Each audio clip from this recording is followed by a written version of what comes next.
अस्सलाम वालेकुम गाइस, आप देख रहे हैं अयान 4K स्टूडियो। नए आने वाले नाजरीन से गुजारिश है कि वो अयान 4K स्टूडियो को सब्सक्राइब कर लें, बेल आइकन को प्रेस करें ताकि हर आने वाली नई वीडियो आपको टाइम से मसूल हो सके। आज मैं आपको बताऊंगा प्रोडेंट माउथ वाश के बारे में। प्रोडेंट माउथ वाश जो कि platinum pharmaceutical private limited company से बना रही है और कराची से ये बन के आता है।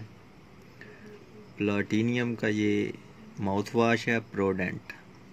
इसमें पोटाशियम नाइट्रेट माउथ वाश जो कि सेंसिटिव टीथ के लिए बहुत ही अच्छा है। मिंट फ्लेवर में होता है और 200 ml एक माउथ वाश में जो है डाला गया है।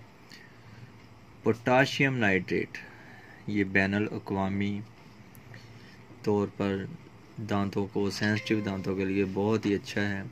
जिन लोगों के दांत बहुत सेंसिटिव हैं, ठंडा गर्म लगता है और उनके दांत ख़राब हैं, जो भी चीज़ खाते हैं दांत दर्द होने लग जाते हैं और कोई ठंडा गर्म चीज़ खाएं तो उनके दांतों में दर्द होती है और सेंसिटिव है, वो ये माउथ वाश प्रोडेंट एक बार ज़रूर इस्तेमाल करें। प्रोडेंट माउथ वाश है ना, ये दिन में 2 मरतबा इस्तेमाल किया जाता है। इसमें एक पैमाना दिया गया है, उस पैमाने के मुताबिक 2 से 3 मरतबा इसकी कुरूली की जाए और ये हर मेडिकल स्टोर से आपको बआसानी मिल जाएगा। इसकी प्राइस है 232 रुपये, 232 नहीं 132 रुपये, और 132 रुपये इसकी प्राइस है। ये हर मेडिकल स्टोर, हर फार्मेसी से बआसानी आपको मिल जाएगा।